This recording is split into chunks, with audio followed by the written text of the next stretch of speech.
Hey everyone, I'm Heather Jassy, and I lead the admin teams that work with our members and community here at Etsy. My official title is Senior Vice President of Members and Community. So this is our first Fireside Chat, and we're really excited about this because we feel like it gives us a new way to talk to you and answer your questions. Real people, real voices, rather than just posting answers to questions in the forums. Ideally we'd be able to do this live and just answer any question about anything that came in, but I would not be able to answer any question about Etsy that anyone could ask. And so instead we're going to focus every 2 weeks on a different topic, and we'll get all your requests from social channels and from various places and ask the admin who work directly on that particular issue. So I think it'll be great, and I think it's also going to give you the opportunity to interact with a lot of different Etsy admins, so we're really excited about it. So we've gathered these questions from various channels from sellers, and we've heard enough questions recently about Etsy policies and manufacturing, always a hot topic at Etsy, so we thought that we'd start with that. I want to give you a disclaimer, which is that anything we discuss in this video is true as of today, but if you watch it in the future, the information may not be always correct, so just check the date on that. My second disclaimer is that we're in Brooklyn and we're giving you the authentic Brooklyn experience because there's some very loud construction happening outside, so apologies for that. So let me introduce our guests for today. So the first guest is Stephanie Schacht, and Stephanie is a sociologist and advocate of community-based economies. Prior to Etsy, Stephanie consulted to other values-aligned initiatives and did field work with entrepreneurs, environmentalists, and social justice champions in the local food movement. She holds a PhD in sociology from Princeton, and her undergrad is from Vanderbilt. She leads our Responsible Seller Growth team, and she's been at Etsy since 2013. Can you tell us a little bit about what your team does? Yes, thank you, Heather. So I lead the Responsible Seller Growth team, as Heather mentioned, and we work with sellers that are scaling their business with outside manufacturing. So that involves supporting sellers who are working with manufacturers by providing education, as well as screening the outside manufacturing applications. We also newly are working with manufacturers who would like to work with Etsy sellers. So we are screening the applications for manufacturers that want to be a part of Etsy manufacturing, as well as providing education for them that will help them work better with Etsy designers that want to use those services. What's your most memorable Etsy purchase? Ooh, that's hard. I'm actually wearing these earrings that I really love. They're from a seller in Greece, and they are beach pebbles with kind of these funky twigs on them, and I wear them quite a lot. Cool, thanks. So we have Bonnie Broren, who leads our policy team. Bonnie first discovered Etsy as a seller back in 2008 when she was looking for a creative outlet to complement her days as a new attorney. Talk about context shifting there. I didn't know. Yeah. She quit private practice in 2012 and decided to join Etsy's policy team, using her skills to research and write policy to support Etsy and his community. Bonnie's team is responsible for making sure that Etsy's policies are really consistent with our mission of reimagining commerce. Welcome, Bonnie. Thank you. Can you tell us a little bit about what your team does? Sure. So I lead the policy team at Etsy, and we're responsible for all the site policies, and that's a pretty broad range of topics, from handmade to prohibited items, and policies just telling our users how to use our different products. So part of that involves a lot of research and writing, but also consulting with product teams, going through the user flow with them, flagging any risks, whether it's a change to our sellers' workflow, or if it's like there's a new law that we know about, and also working with our member-facing teams to, when they surface member concerns to us, to incorporate that directly into our policies. Cool. Okay, thanks. So let's just jump into the questions. I have a bunch. So we're starting with a question from Jas of Hattie's Stash in the UK, who's shared a question on our Etsy Success Facebook page. She said, I see a lot of items on Etsy, for example, scarves, exactly the same as those I purchase from wholesalers and sell in my other outlets, which I've never sold on Etsy as I don't make them myself. I've only ever sold items on Etsy that have been handmade, as I understood I was not allowed to sell retail goods. Why are these items allowed to be sold by others? Okay, so when I hear retail goods, I hear reselling, and I want to be clear that reselling is not allowed in our handmade category. Everything that is sold in our handmade category must be made or designed by the seller, and that's where our principle of authorship comes into play. What's most important to us at Etsy is that our handmade shops are designer and maker led. So if you see something on the site that you think is not handmade, please flag it and we will review it. Another thing that could be happening is that you're seeing the same photograph or the same item on multiple sites. And that's because we know that like about 50% of our sellers do sell on multiple platforms. We do not demand that they sell exclusively on Etsy. So it's possible that you're seeing the same seller selling on different platforms. But again, if you see something on the site that you think is violating our policies, please do flag it and we will look at it. Can you talk a little bit about this concept of authorship? Yeah, so at Etsy, we really treat our sellers in our handmade category like professional artists and designers. And that's the most important thing to us, that the design, the idea originated with them, that it's an artist-led or designer-led business. And you know, if we think that there's something fishy, like if you flag something, we'll take a look at it, we'll ask for proof from them that it is their design or that they've actually made it. Yes, I think to that point, Yeah. it's so nuanced. Yes, You know, it so I is. think sometimes it's hard to tell when you're looking at something what the whole process was that brought that item to being. So that's why when something is flagged, you want to give the sellers the benefit of the doubt to describe how the item was made, and often, you know, that thing is made by the seller, and it can just be hard to tell because it's an item that's on trend, and you know, many people do like to make items that buyers are looking for. So Yeah, I think one of the things that we talk about and have thought about for a long time is simple assembly. And you know, there's just because of the democratic nature of the Etsy marketplace, there is a real range in level of craftsmanship, sophistication of process. And so, as we said recently on Abby Glassenberg's blog, like, we don't want to be the creativity police and tell you how your artistic process has to be, but that's going to mean that there's a range of again, skill and craftsmanship in the marketplace, and some things are relatively easy or simpler to make, and then other things are not. Yeah, okay.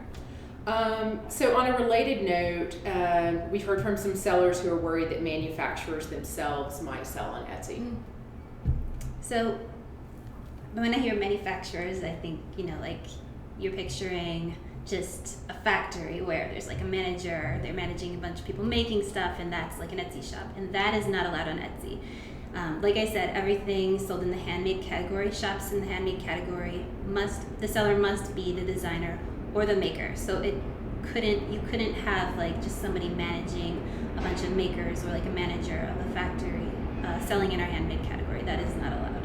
Yeah, I think the whole designer-led or maker-led shop thing is a really important distinction, because it's not, you can't just hire people to design and make your goods. You actually have to be the designer or maker yourself. You can get extra help for that, but there has to be, again, this level of, like, this concept of authorship in that work. Yeah, Can you talk a little bit about the authorship responsibility? Yeah, I mean, I think as creative businesses scale, we've seen over and over again that sellers, even sellers who are working with manufacturers, really want to be deeply involved in the creative process. And I think the same thing goes for hiring on shop members, that the person who started this shop really retains, you know, hands-on making in many cases, or is very involved in the kind of creative vision and designing of the product. I would say too, to Bonnie's point about manufacture, this is something that we really want to kind of break down that word and kind of unpack what it really means. I think a lot of times we think of manufacturing as the smokestacks and the huge factory and very kind of anonymous, you know, not treated very well worker kind of situation. But what we're seeing when sellers make choices to work with manufacturers, or even now as we're seeing manufacturers wanting to join Etsy to work with Etsy sellers, these can often be one-person shops.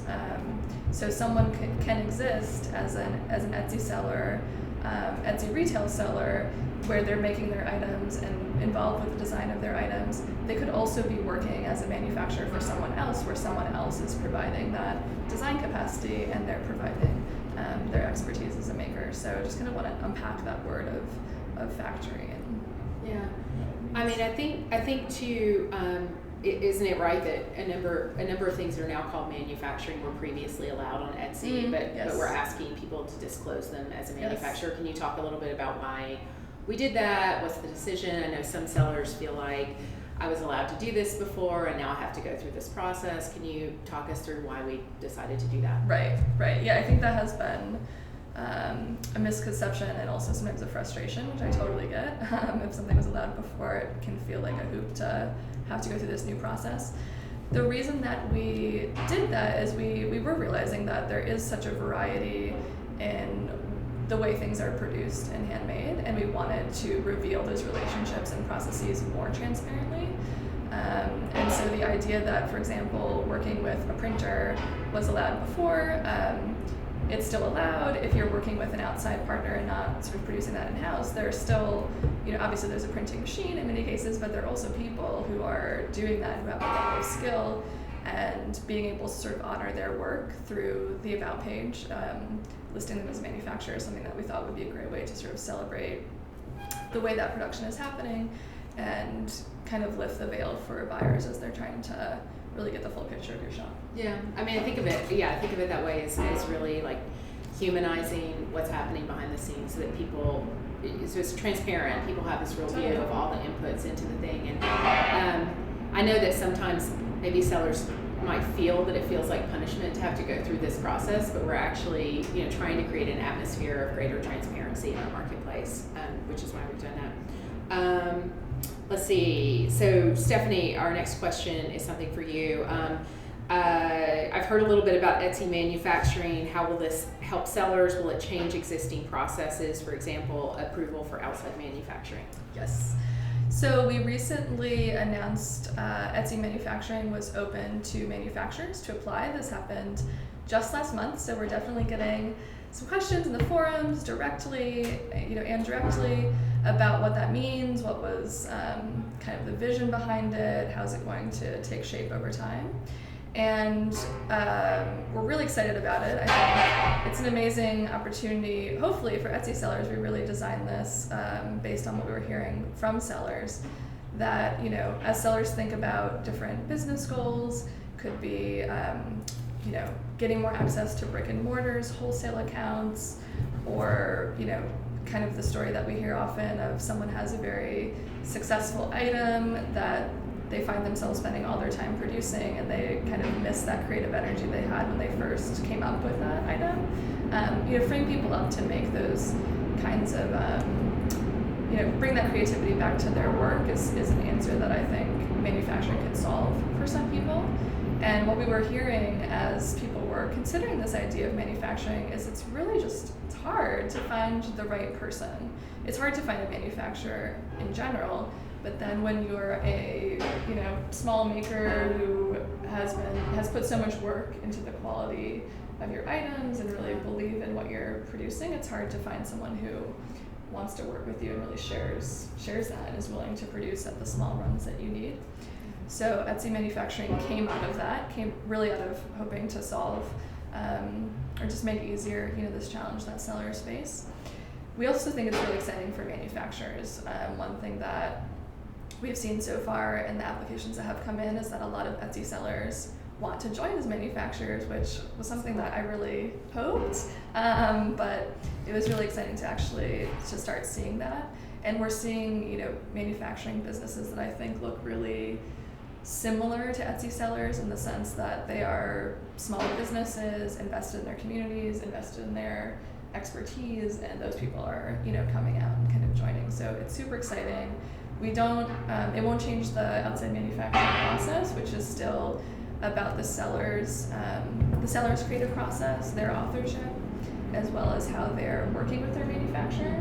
So, sellers can work with manufacturers that they find through their own context. They need not work with someone through Etsy manufacturing, but we would still want them to develop responsibility for that. So it's not going to change the process. We'll be opening this up to designers to actually, look around and contact manufacturers later this year. So stay tuned.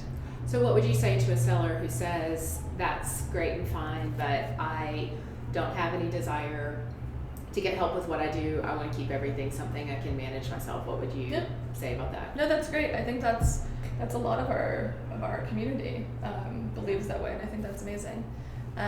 It's just that we want to create opportunities for people who do want to choose manufacturing as something that will help them reach their business goals. I think it's not an end goal. People don't say, oh, I really want to use manufacturing.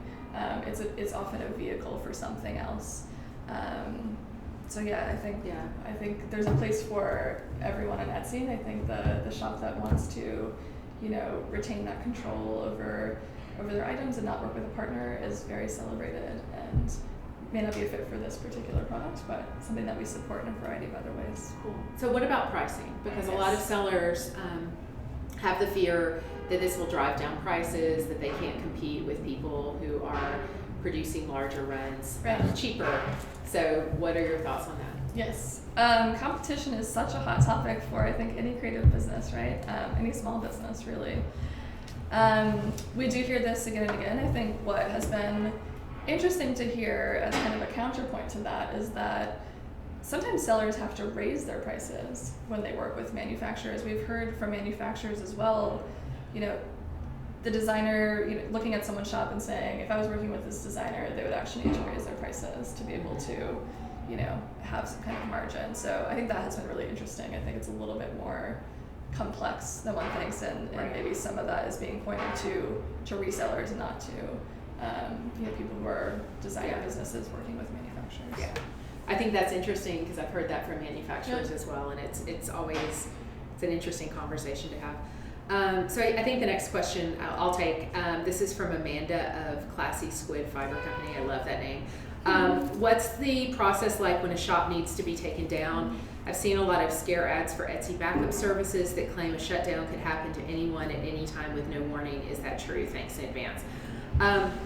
It's interesting, in our work with working to keep the marketplace transparent and safe. So we hear things on some sides that people say you need to be really strict, and other people say we're too strict. So, we're always trying to find that right balance in the middle. I think we've gotten better and better at it over time. So really how we think about it is that we have very different processes we go through, quite frankly, for if you're someone who opens up a shop and adds 3,000 items right away, we don't really take a lot of time to communicate with you. We shut your shop down immediately, and that's the end of it. However, if we have, it's a very different situation from a good seller who's been on the site for a while, who may not understand a policy or is struggling with production and having cases. So we just work very differently. So I just want to talk you through what we do with those good, well-intentioned sellers. So we try to really, have process in place, give people communication, be really transparent about what's going on.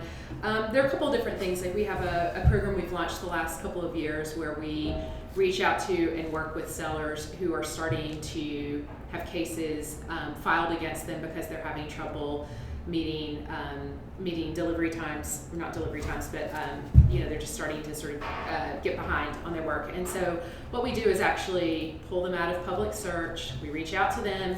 We encourage them to put the shop in vacation mode, and we really coach them to try to help them get caught up and get a plan in place for how they can operate well within our marketplace going forward. That process usually lasts about 3 to 4 months. And what we found is that with that work, the vast majority of the sellers are really like turning things around and getting back in. And sometimes it's just that, someone has a family emergency or something terrible happens to them and there's a setback, or they got more orders than they could possibly keep up with because they were featured on a blog or in a magazine, and that's a great problem to have, and we don't want it to take down their business. So that's sort of one place where these things happen. Another might be a handmade inquiry we would launch. So if someone gets something flagged, we would actually reach out to the seller and ask them more questions about their shop. If it's flagged as not handmade, we'd ask them to tell us about how things are made to show the process. And so, really my answer here is that we try to be as balanced as possible and as rational as possible. But also, one thing we introduced a couple of years ago was an appeals process, because we do take it really seriously that these are people's businesses, and people are paying their mortgages from what they make on Etsy, and we have to really take that very seriously. And so one of the things we added was an appeals process. It's still in place now. You can find it on the help page. So if you disagree with a business decision that we've made, whether it's banning you from the forums or closing your shop or removing listings, you can actually submit an appeal for an independent review, and we take another look and a deep dive. And the team who looks at it is not the team who originally worked on it, so we try to really look at it like really with fresh eyes, make sure we did the right thing. If we didn't do the right thing, we revert the decision and then look at the process that led to that. So it's a way of really, keeping ourselves honest, creating checks and balances for our system. We will make mistakes, but we always want to have a system in place so that we can catch it when that happens and fix it quickly. So that's my answer to that question. Let's see. I think this is a question for Bonnie. What do you do with your policies to protect one-person shops? Yeah, so a lot of us admin actually are sellers. Well, I used to be a seller. So we try to write from the perspective of the one person or the very small shop. That's most of our community is. That's what most of us are. So that means we try to give our sellers as much flexibility and freedom as we can to determine their own processing times, their own shipping times. We let them write their own shop policies, including their returns policies and their cancellation policies. And we also try to support them in our own policies by, addressing things like feedback extortion. Can you tell us about feedback? Yes. I love the word extortion. Yeah. Yeah, it sounds sexy, but really, it's just to prevent things like basic extortion, trying to get something for free, or give me something for free, or I'm going to leave you a bad review, stuff like that. That's probably the best example. Just to keep feedback fair. And we also don't allow interference with the shop, so if somebody's trying to drive traffic away from a shop, we know that sellers have, especially small sellers, have very limited time and resources, and they don't have time to deal with stuff like this, so we try to intervene where we can to protect them. Another thing we do is consult with product teams whenever there's a product launch that's going to affect sellers. So we will write policies in a way that we hope is simple and easy and protect sellers, and we also will flag anything to the product team in the user flow that we think we don't want any surprises for sellers, right? We don't want their information to be suddenly surfaced in a way that's different, or a change to their workflow, or even a change in the way their buyer information is surfaced. So we will go through the flow with products from that perspective and let them know, this might need to be tweaked a little bit, or we can't do this. And finally, we're really big on education. So another thing that a small seller doesn't probably have time to do, especially if they're they're just getting their feet wet as an entrepreneur, and they're really just an artist first, and they might not be aware of a lot of our policies, or they might not be aware of a lot of laws out there, consumer protection laws and stuff like that.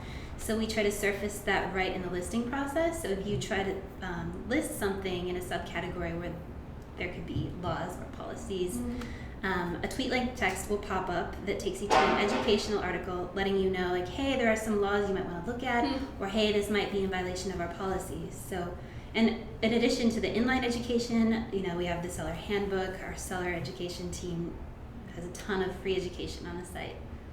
Cool. I feel like a lot of people don't even know that. Yes, I'm always telling people more about that, because I think it's just such a wealth of resources. Yeah, and I think one thing we've really been working on over the last couple of years is just making it easier to find all the information, because I know that when you're spending so much time not only making your goods or curating, if you're a vintage or supply seller, it's so hard to run the business, do those things, and keep up with everything you need to keep up with. So I know we've really tried to make that a lot easier. There's still a lot more we can do. Okay, so does Etsy change its policies, for example, around manufacturing and handmade for the money or to appeal to investors? Have heard that question before. Thanks.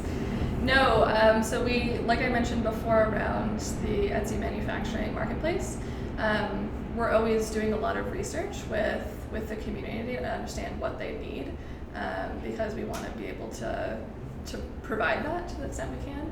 And similar with policies, I mean, Bonnie can definitely talk about this more generally, but I can talk a little bit about the manufacturing side because I was involved with that.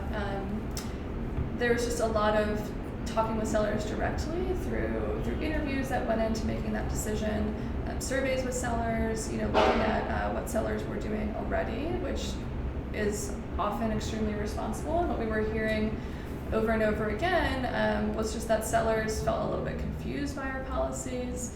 I think we had added things over time to the policies that made sense at the time, but after cumulative many years of changes and different cases that came up, there was just a lot there, and I think people had a lot of confusion. It's a 14,000 word document, actually. Yes. By the time we changed our policies. and I think what that creates for people sometimes is just not really wanting to be transparent with what they're doing because they're not sure if it's okay or not.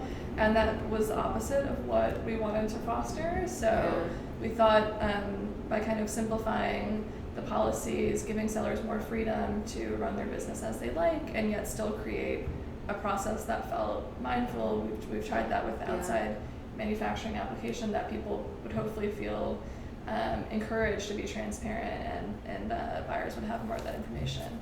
Of course, I'm sure many of you are thinking that we still have work to do, and we're always taking that feedback. But yeah, hopefully it was a step forward, and hopefully that's And I think too, leading up to changing our policies, like what we heard from a lot of sellers is not only was there just a lot of confusion about what people could and could not do, and also a level of anxiety, like what happens if my business gets bigger, like how can I can't do it all by myself anymore, what can I do on Etsy? And I think that we felt like in looking at the policies, we really got to a place where it was all about how you had to structure things and not like what you're trying to build. And we moved toward these principles of this authorship, responsibility, transparency, which actually like we want these things to be present. So you can have a shop that has several people but really embodies these principles. You can also have a shop that's one person that doesn't embody those principles. And so we really want to move the marketplace in a way where we embody those things.